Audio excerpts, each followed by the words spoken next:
Welcome to the Finding HAViK podcast. Jake and Dom here. On this podcast, we're actually talking to our first HAViK First Responder of the Month award winner, Dennis Pishock. Yeah, and he's actually not local. He's across the United States in Georgia. So that's really cool that our first winner, like the responder, traveled that far. Yeah, absolutely. And he's done a ton for that community. He's over 20 years in the first responder community, being a firefighter, medic, and now in law enforcement. Yep, and his law enforcement, he's now in schools helping protect schools. So he's doing a little bit of a transition there. Yeah. He's spent a lot of time on mental health. So he's written a book and he's worked really, really hard within the community to try to help battle that mental health illness that is going through the first responder community. Yeah, and he's actually available to anybody who needs support. So you don't even have to be in Georgia if you want to reach out to him, which is pretty cool. Yeah, super, super cool. Hope you enjoy the podcast. Let's get into it. They lost the tools, they lost the way. Now they're calling for help every damn day. While some still sharpen steel and mine, step out of the flock. This is Finding HAViK. This is the first podcast for us that we're doing it remotely, which is super cool for us so that we can talk to people outside of the Reno or Northern Nevada area and stuff. Awesome. We appreciate you guys doing this, man. It's incredible. And like I said, man, I'm gonna get your name out there too. So don't worry. This is great. I appreciate it. Like I said, over email and stuff, is we're not doing it for that reason. We're trying to do, like, when I started this company, and we've talked about this in the podcast already before, is I just wanted to have an actual like purpose or like a ground roots or what the hell is the big picture on this? Because, life's not just about making money and stuff. Money helps us to live more comfortably and give my kid, what I want to give him in a good life and stuff. But at the big picture side of things and stuff, I want to do something that's meaningful or at least give back to others. And this is something I tackled for a while, for the first couple months of starting this company, of like, what's the bigger picture? What's the why on this situation? And getting to know Gabe with Precision Resilience and stuff. You haven't had, I don't think, a chance to talk to him yet, but No. It became very clear to me, like, oh man, maybe this is like a really good thing to like put our stake in and actually really try to give back and be a part of the community in this. And so far, I couldn't be happier with that part of it. And so, like I said, I guess digressing back to what you just said, is it's not about us on this part. I want people to make, buy knives, and I want to sell product. But when it comes down to the first responder stuff, it's all about those, the men and women that are doing that, and not us. So it's just a pleasure to even just have this conversation with you. No, it's awesome, man. And we definitely need more help. I was telling Dom this morning, where I used to work, 2 officers got ambushed today. One's dead, one's critical. So we need you guys too, man. And any support we get is gargantuous too, man. So thank you so much for doing this. It's incredible. I'm sorry to hear that. Rough morning, man. Rough morning, but that's what we do. And but again, man, I don't want to make it dark here, so let's continue. I do want to be real about everything. Well, so first of all, I just want to say again, we've talked on the phone and email, but congratulations on the First Responder of the Month from HAViK. I'm really, really excited because it showed how good of a community that you have built around you.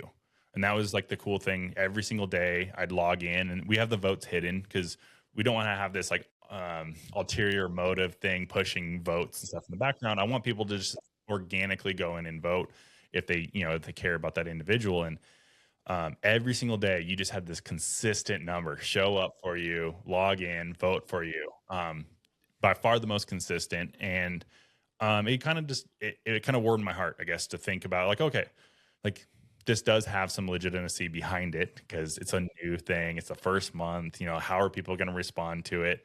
I'm not a first responder, and nor am I pretending to be one. But is the community going to see the side that I'm trying to show, which is, let's just like put these guys up on a pedestal and like let them know that we see them. And then it really did. It showed, I guess, within your community and your world, it did. Yeah, it's incredible. And like you said, we're far away from each other too. And yeah, it's incredibly humbling, of course. You can't say thanks enough, and grateful to you guys, grateful to my family friend group, and you know, you hate even putting yourself out there as, "Hey, guys, I got nominated for this," you know what I mean? That humility, of course, is huge, and, but then when the folks are rallying, and then I start getting text message every day, "Voted for you today, voted for you today," but, you know, it's Lucky like, one. yeah, man, it's like, holy shit, like, this is 5 days in, and someone just texted me and said, "Hey, I voted for you today, man, you got this." I'm like, "You can't have a bad day." Like, today is a good day, now I'm gonna push forward and do what I do, and there's no days off, man, that's it. Yeah, and I think it's also a way for like, I mean, me and you would have never even had a conversation in a million years Yep. if wasn't for like a program like this. And so I find myself really fortunate to just be able to sit down, even just through the online platform here, to be able to have this conversation.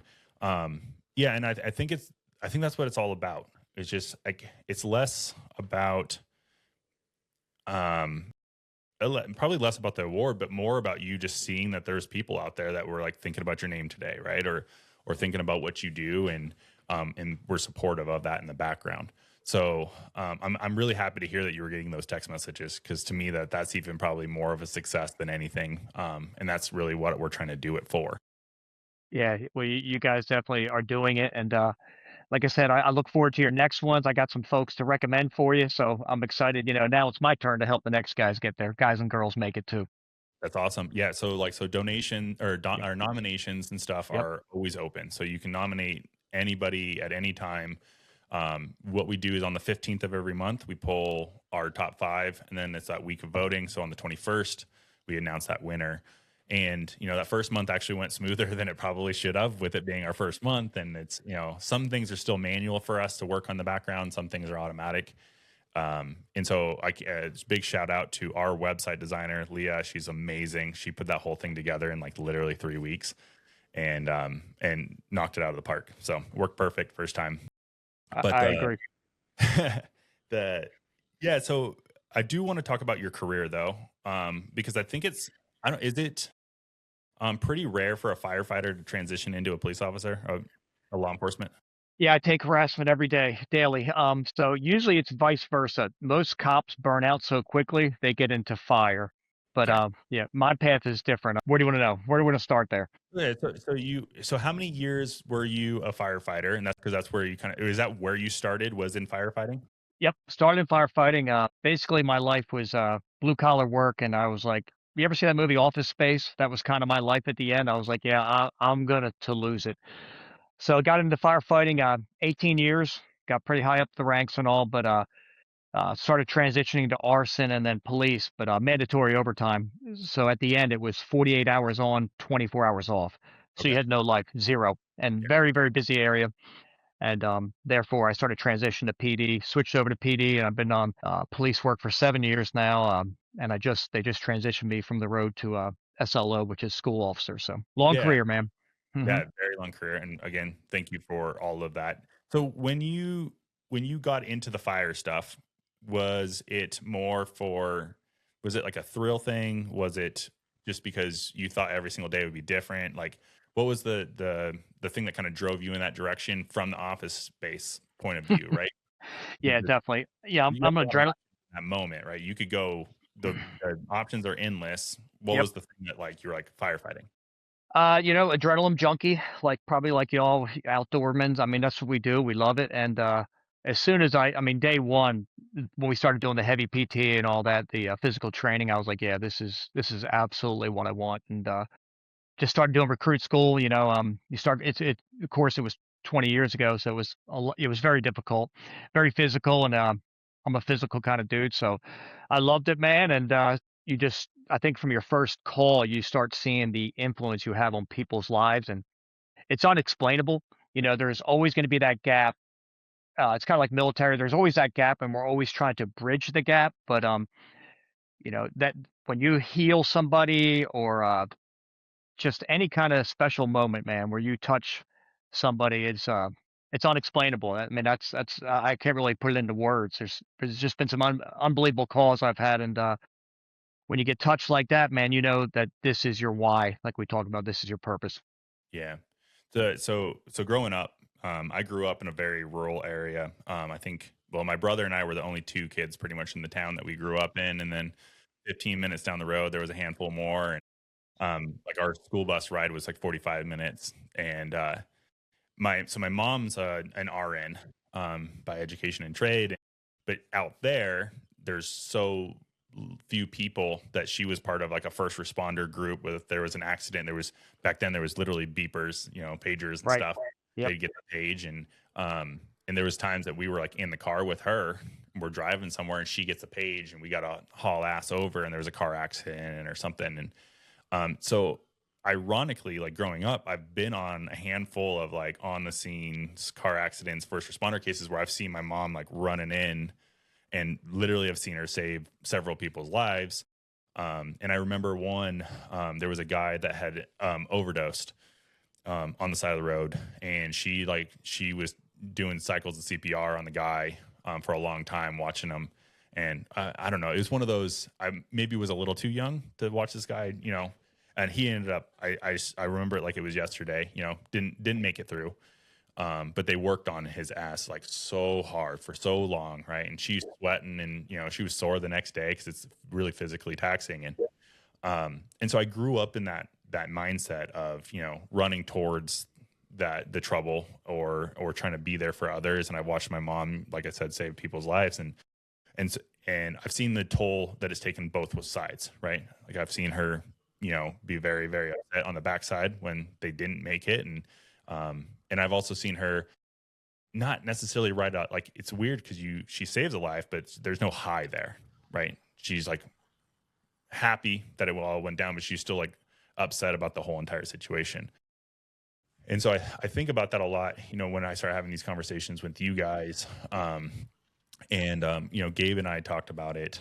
Gabe from Precision Resilience, we talked about how like dispatchers are one that like I've never thought about before, where they are on the other side of the phone call, and then all of a sudden the phone call ends and they don't know what happens. Yep. And that's a difficult spot. And so really like big picture and stuff.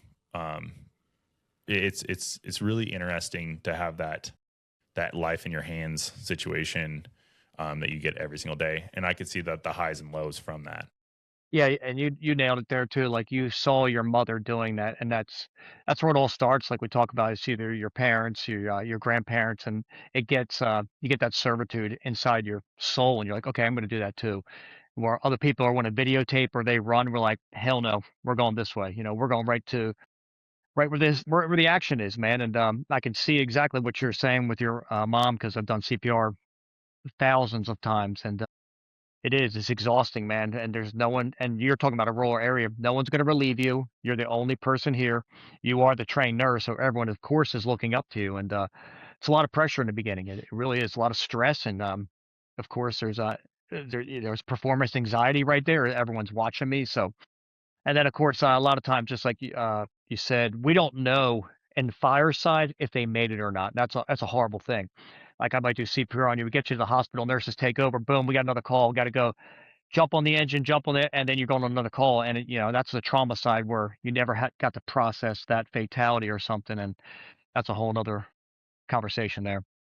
Yeah, I did actually purchase your book. I didn't get it until Friday, and so Excellent. I got Okay, all right. I picked through it really quick before we had this conversation. You do touch on that in your book, and I do want to talk about that at some point. But yeah, no, that's that separation from being able to process what happened before you move on to the next thing is like one of the most critical things, right? And that's something that I'm learning as I'm having more of these conversations about bringing that to light a lot more so that people that are, have family, friends, and stuff that are first responders, maybe they can help be those outlets and be more of like, hey, man, if you need to talk about something, I'm here. Let's actually have that conversation. From the nominations that I got from you, it seems like you are that person for a lot of people. I think we had a handful of nominations before the voting phase for you, and that was said multiple times in the story for you that you're that person for a lot of people. Yeah, man, that's it's incredible. Again, it's humbling, man. I'm grateful.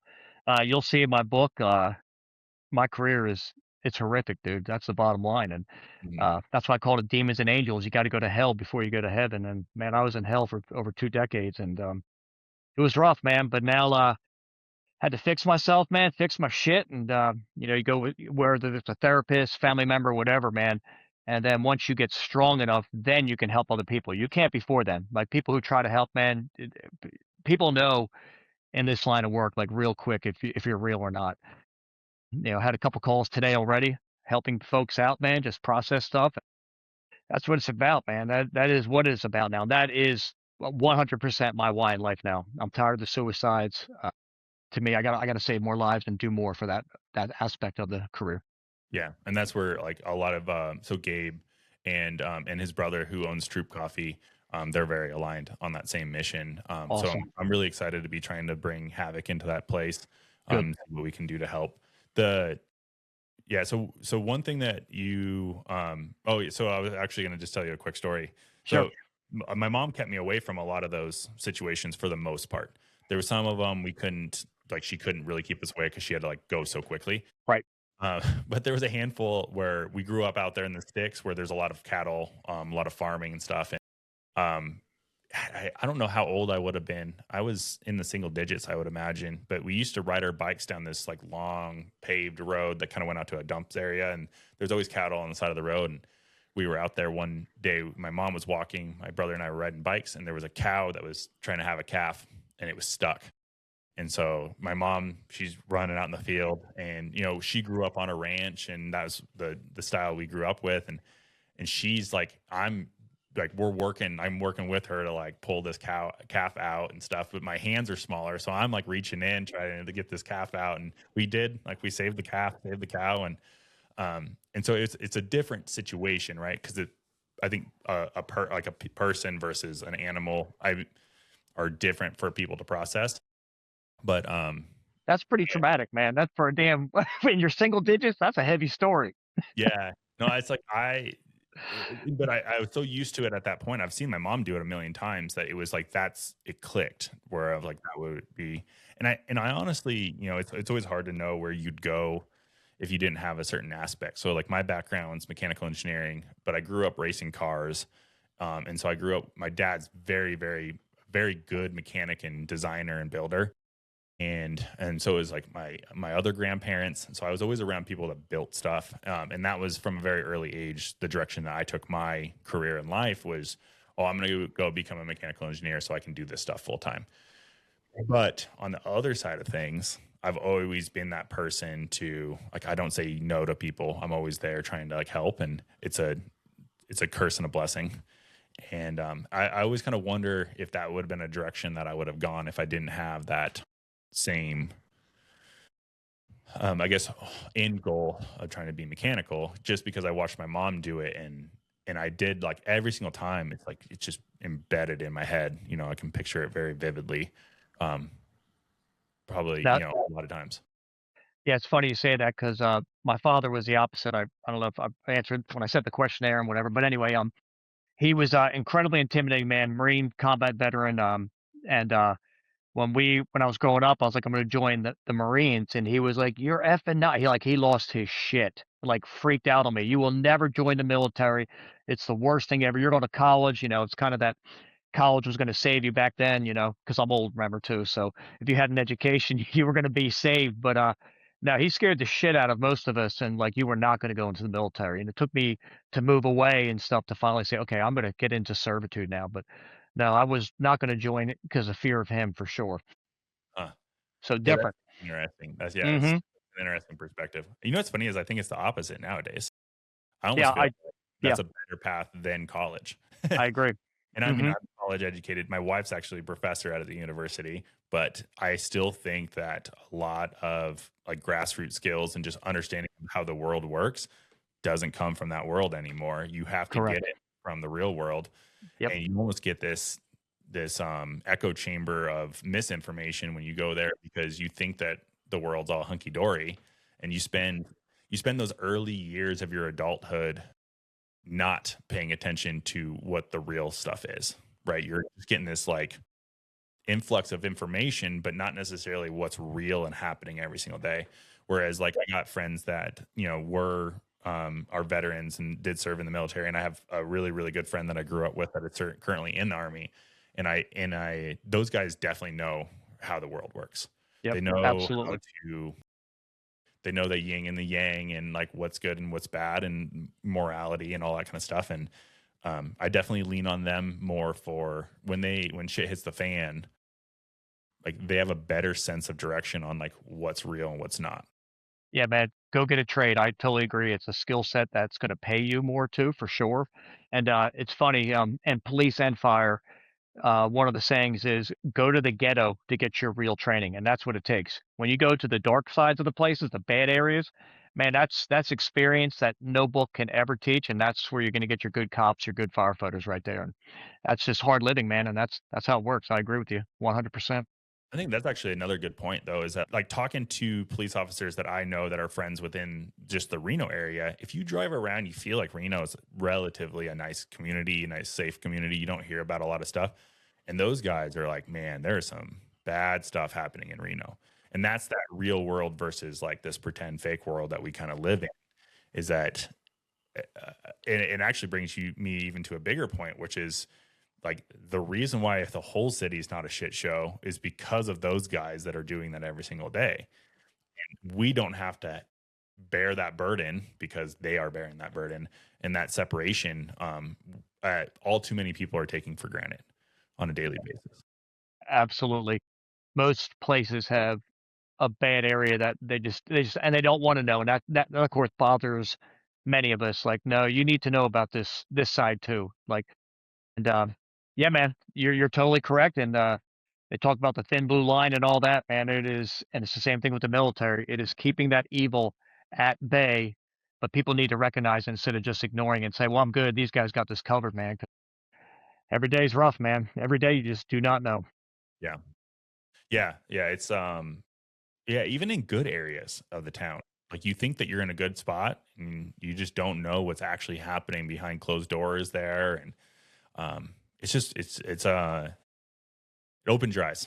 You definitely have to realize that you have almost the wool pulled over a little bit more than you know, or at least admit that you have the wool pulled over so that you can actually open your eyes and see what the hell is actually going on out there. Yeah, if you could admit it, that would be great, like you're saying, but a lot of folks just wanna live in that bubble, man. They just don't want to, and, that's why we do things like this. That's why we write the book and, give people to bridge that gap between, military, civilian, and public safety life, man. This is actually the world that we live in every single day, and just like this morning with those guys, man, today's your day, and so there's no days off, man, because somebody woke up today and said, "I'm gonna kill a cop today," and that is a real thing every single day in America, and that's their goal, man. Well, like I said, again, really sorry to hear about that situation there. And like you said, though, that's not an isolated event. That Right. that happened multiple times, you know, in this last week, and just being real about that. So first off, though, is like I said, I got your book. I haven't had an opportunity to read it, so I'll be clear about that. I did pick through it and stuff. I just wanted to like kind of get an essence of it. And what I guess what when did you actually publish that book, and like when did you start writing it, and kind of tell us about what kind of got you into that mindset of like, oh, I need to write this book. Sure. For my own therapy, I found out, like, just journaling started helping me out. I started, kinda typing emails to myself and then sending them.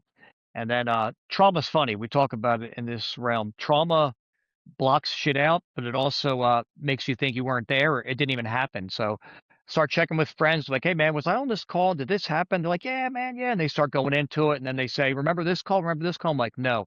They start explaining it, and all of a sudden, it's like that filing cabinet opens. You're like, gone, eliminated totally. But now it's coming back to me. Now I can see the house. Now I can see the address. And trauma's like that, man. So started journaling. Had some time out from an injury, and I said I need to write a book. I need to put this stuff down. And I went to that peer support class, and the book's been out about a year and a half now, I guess. But probably in maybe about 3, 4 years ago, I went to that peer support class, and the lady in there, man, class is heavy. It's a 40-hour class, and they bring in like ringers, man. They bring in alcoholics, drug addicts, people who have lost children, you name it, man. It is a heavy class.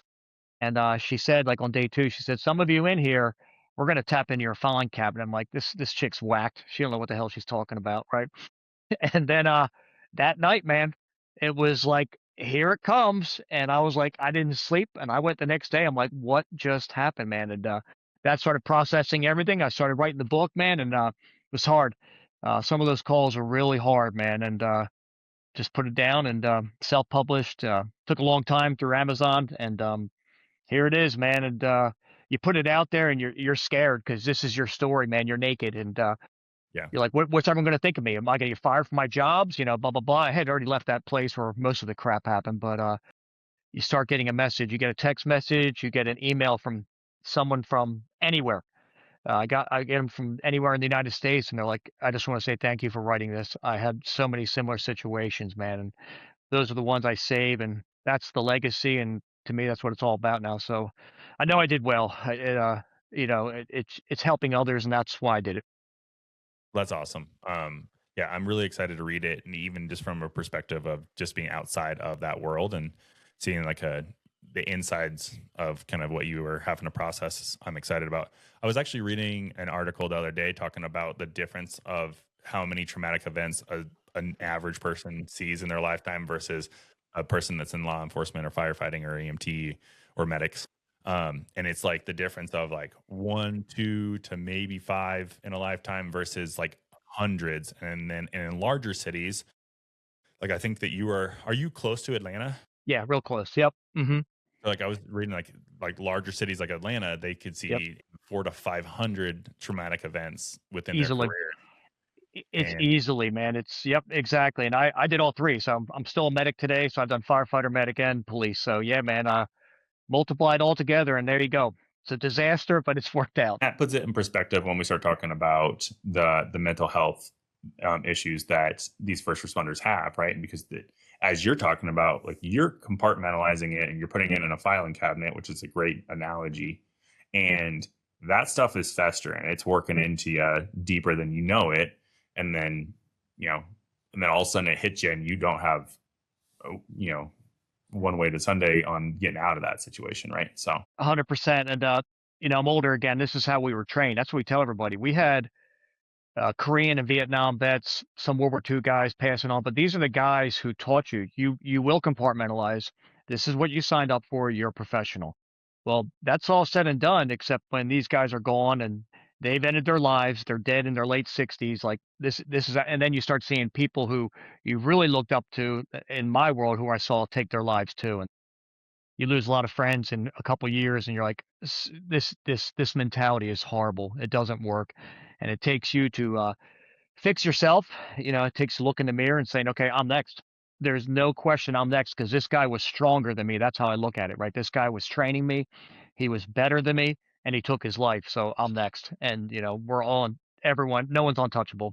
And so I figured it out, man. I had to stop the dam because it was going to blow. Yeah, you say that in the book pretty early on, that you're writing the book more for yourself than anybody else, really. I mean, you're trying to get it out of your system. How do you feel like with all of the new like social media and the internet and all that kind of stuff? Like, I'd imagine that is a negative effect on the mindset of first responders, right? Because in the same way that they talk about like bullying and stuff, that they can't get away from it. I'd imagine that like I still see it come through on my feeds of police officer involved shootings and all this kind of stuff, that it brings them into those shocking situations that I'd imagine again. It does. You got to shut it down. We tell everyone social media for a little bit. Try looking at something different. You're a younger officer or firefighter. You're going to search this out. That's just what you do. It becomes your identity, but you got to escape from that. And we tell them you got to shut it down. You got to look at something else. And I got a good buddy who I work with on the state team in Georgia. If there's like a call, we get to go call out and help people. But anyway, he's a good friend. And one of the frustrating things about social media is when we have a save, if I save you from suicide or something, can't talk about it on social media. Now all of a sudden HIPAA and everything. But if you take your life, boom, that's everywhere. So our little victories, we call each other, we celebrate, man. We get that emotion, but I wish people knew how many saves we did get that we're not allowed to discuss too. And that's a So what's the frustrating mindset aspect. behind not being able to post that kind of stuff? It's tough, man, because say I save Jake's life, right? You call me at nighttime, you're about to end your life. I get you help, I get you to a therapist, we get you to a trauma center, something like that. I get somebody out to you. Like first thing, boots on the ground, we got to get a body to you, right? To talk you out of things. So then we save you. I can't really post like, okay, I saved a guy's life last night. He was thinking about ending his life, because then you go on this in a week and say, hey man, why'd you put my shit out there? Like he realizes that story because I got a circle here around, and they're definitely going to know probably who I'm talking about. So it's kind of that right there. You don't want to discuss it. But now a peer team, like I'm the peer coordinator for my department, our team of 6, we can all get together and talk about it, and we can get ourselves out right there. Yeah, that totally makes sense.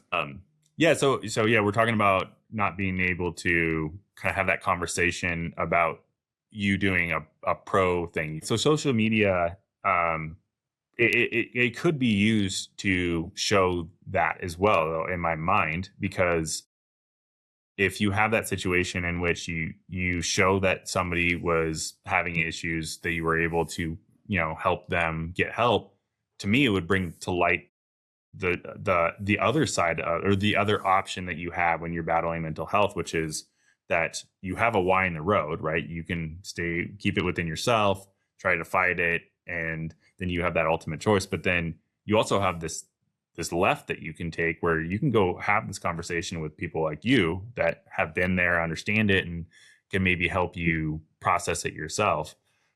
It's really one of those. It is kind of a bummer that is not a thing that you can post about or talk about as openly. It is. You'll see in my book, the forward, my buddy, I reached out to him first. I said, "Hey, man, it's a save I had with this guy."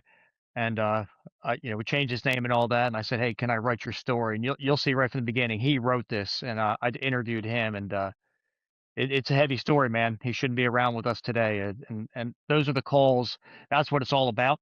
And like I said, I wrote this book for myself, and then maybe one person.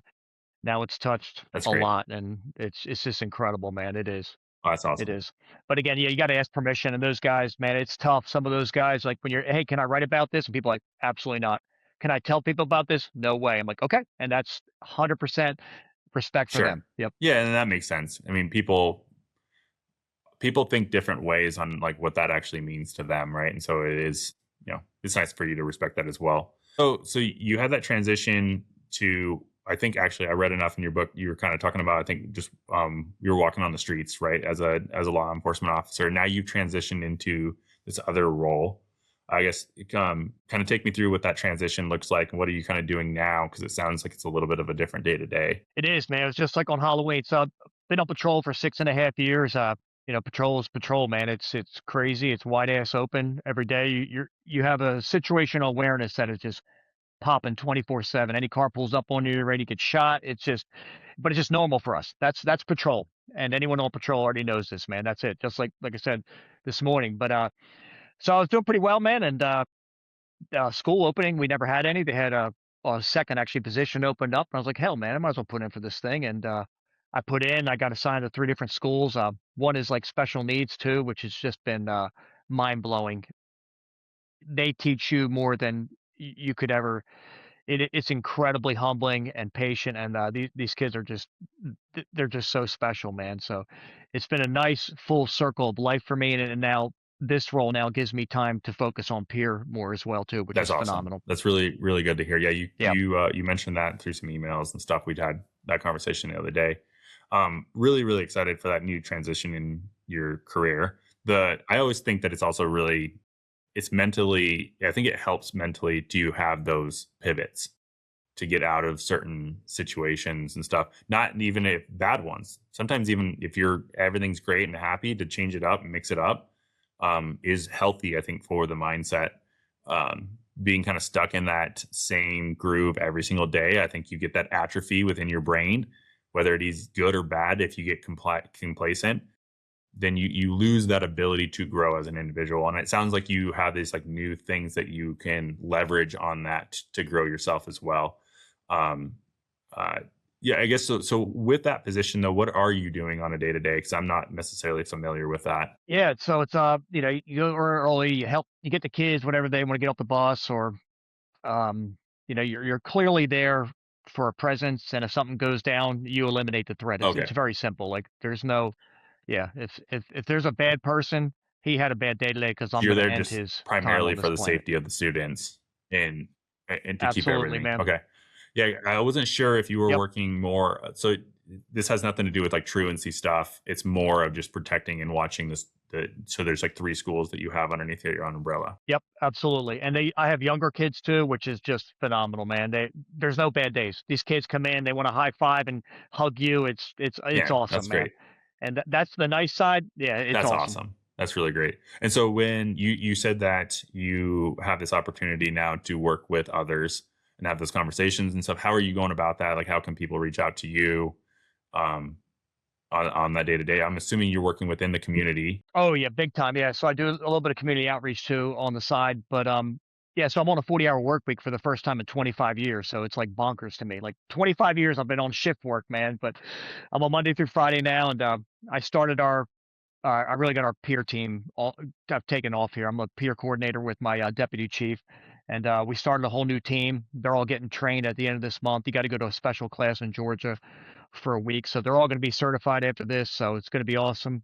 So we started this team, and now podcasts, man, and reputation, my book, email, website, and all that, and it's kind of brought it all back in, man. And now I just have people reach out, and now I have enough contacts where clearly, you don't have every answer, but I definitely have contacts who can take care of anybody now, which is awesome. Military, nurse, doctor, and no matter what, we can take care of somebody now. It's great as long as they reach out, and that's the hero once they Yeah. reach out for help. I always feel like how I kind of operate is that, everybody operates at like different frequencies within their life. There's positives and negative frequencies. And if you are oscillating at a negative frequency, then negative things kind of come into your own life. And Facts. so you're definitely, I think, Yep. putting out there that positive frequency. And that's why a lot of this stuff is rolling for you, right? Like you're putting that out into the universe and it is giving it back to you. So it's really cool to see. Boom. You just nailed 100%. And yeah, public safety has a lot of negativity, man. But again, we see a lot of bad things, and of course, it's hard sometimes to be positive, man. And then, but just like any job, you get around negative people, man. They suck the life out. They're vampires, man. They suck the life right out of you, man. But like you said, now it is things are rolling, and you're putting your and you just nailed it perfectly. Well, I mean, I think that actually is wherever you're at, that's how it works, right? So if Yes. you're having a bad day and you stick with that mindset, that day will continue to be bad. Or you can flip that mindset, and it's harder. I will be the first to admit that I'm guilty as anybody of sticking in that negative mindset. And then just having that perspective kind of shifted back into you is really important. And sometimes it takes somebody else slapping you upside of the head and just being like, "You're being a fucking idiot." Like, get your head out of your ass. Yes. Like, you have bigger Yep. things that are more important than the thing that you're dwelling on.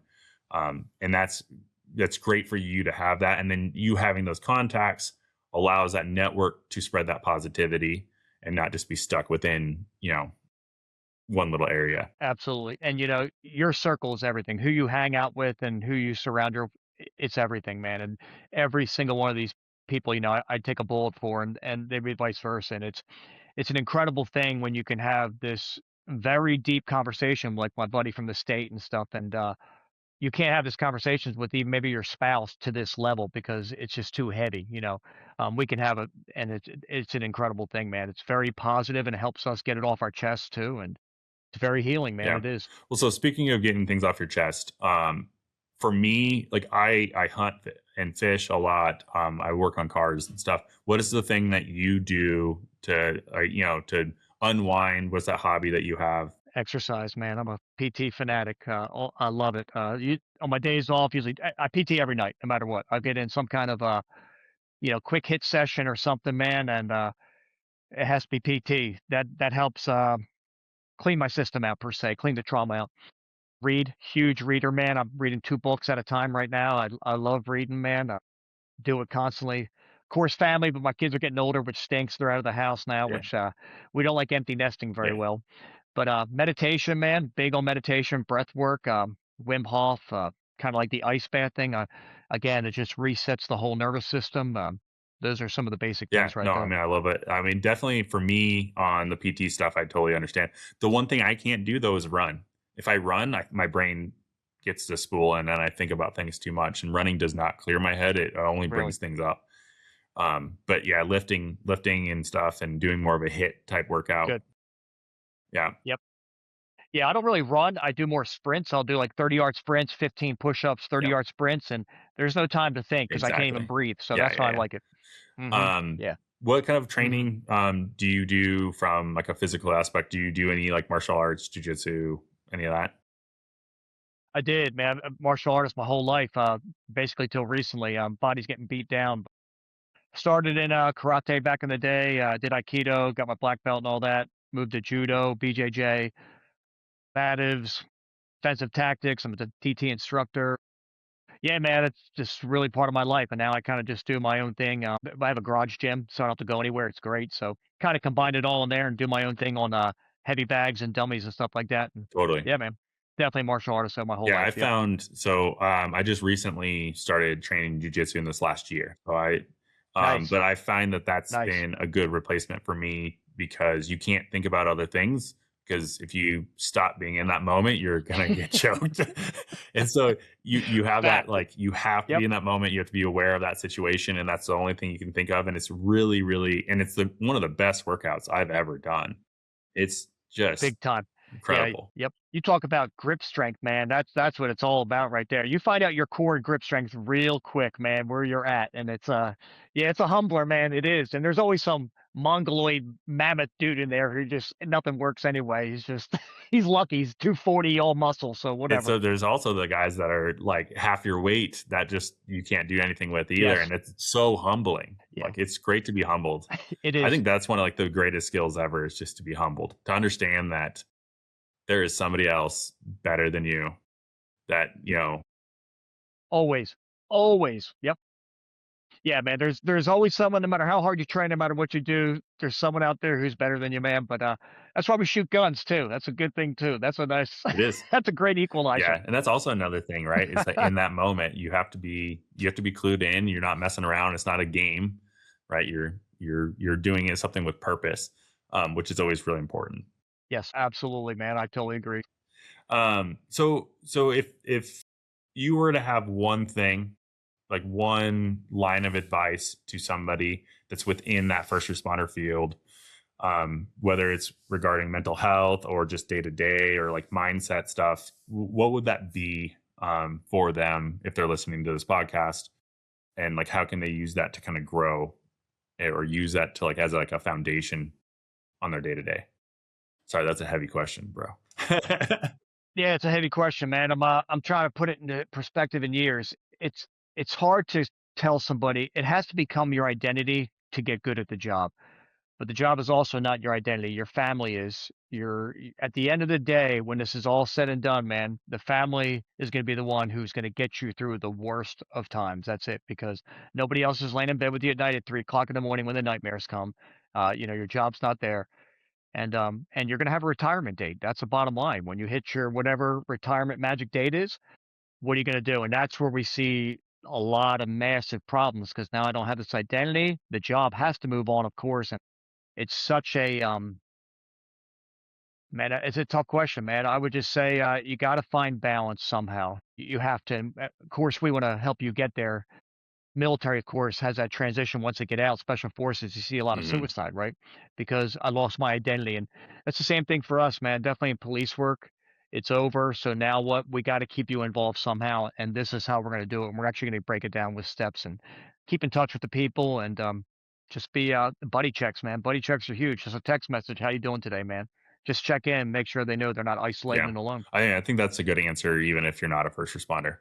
I mean, really, is like you said, at the end of the day, it's your family and that circle that you have around you, and just prioritizing those people um and knowing that that's your, I guess, your identity at the end of the day, right? It's really important. And even for me, like that's something that is always a struggle because I'm a very driven individual, right? And right now, like we're trying to grow a company, and so my brain's 24/7 on this place, but at the end of the day, it doesn't really actually matter. It's the family and the friends and stuff that are around you, and um, just relying on that when you have your bad days.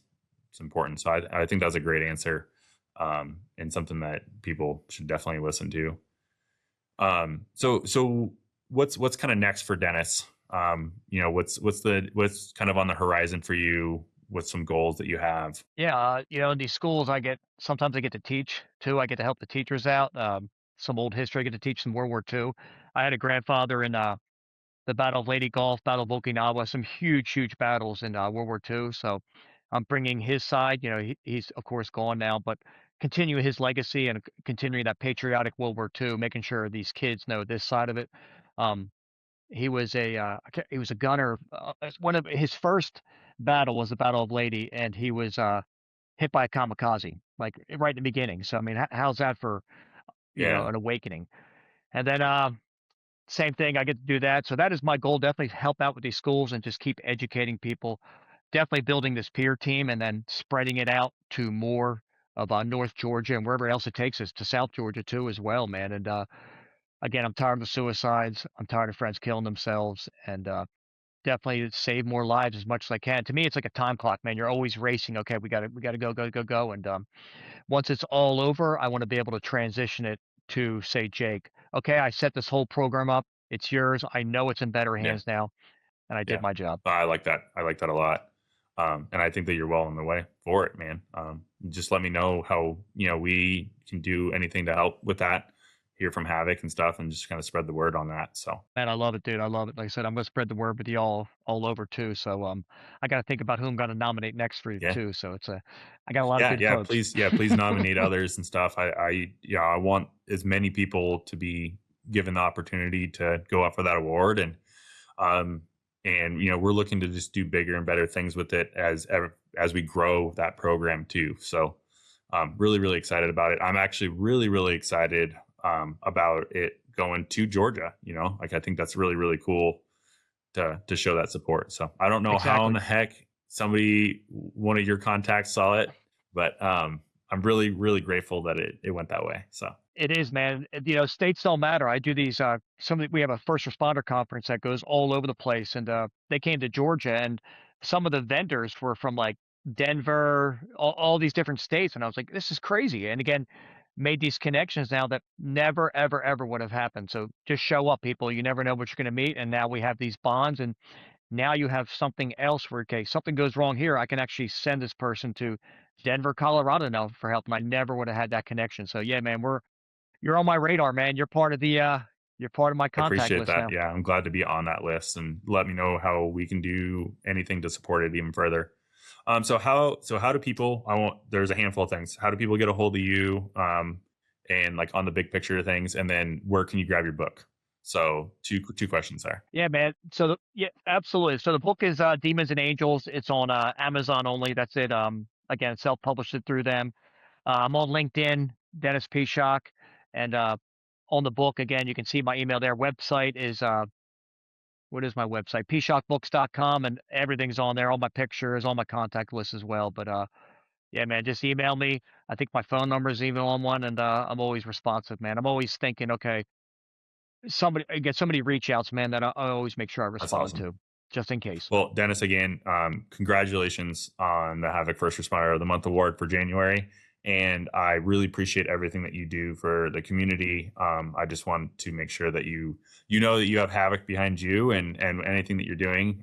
We're very supportive of it, as well as everybody else that is serving around you. So just let them know that we got their back. We got your guys' backs as well. So I appreciate you jumping on the podcast today, on this, for you, very cold, probably Sunday in January. I am actually in a t-shirt and shorts because Nevada is so weirdly warm right now. So you guys have our weather. We probably have your weather. We flip, but no, thank you. I'm incredibly grateful. I'm very humbled. Again, I appreciate you spreading the message, and I know we'll touch one more person through this podcast, and That's what that's what it's. it's all Yep, about. exactly. That's exactly my thought. So I appreciate you. Thanks for jumping on, man. All right, thanks, Jake. We'll see you, brother. Bye bye. All right, that's a wrap for today's episode. Thanks for tuning in and surviving another hour of our nonsense. Seriously, if you loved it, hit subscribe, follow, and leave us a review. And if you hated it, still leave a review. We need validation, good or bad. And don't forget to check us out on Instagram @SpreadHAViK for behind the scenes madness, terrible ideas, and moments where we actually get it right. And make sure you sign up for HAViK Society, where we're dropping new episodes and other stuff that makes us sound way cooler than we actually are. Oh, and tell a friend or an enemy. Seriously, make them listen. If they hate it, just blame us. We've got some seriously great guests lined up, so buckle up. It's going to be a ride. Until next time, stay curious, stay uncomfortable, and keep spreading HAViK.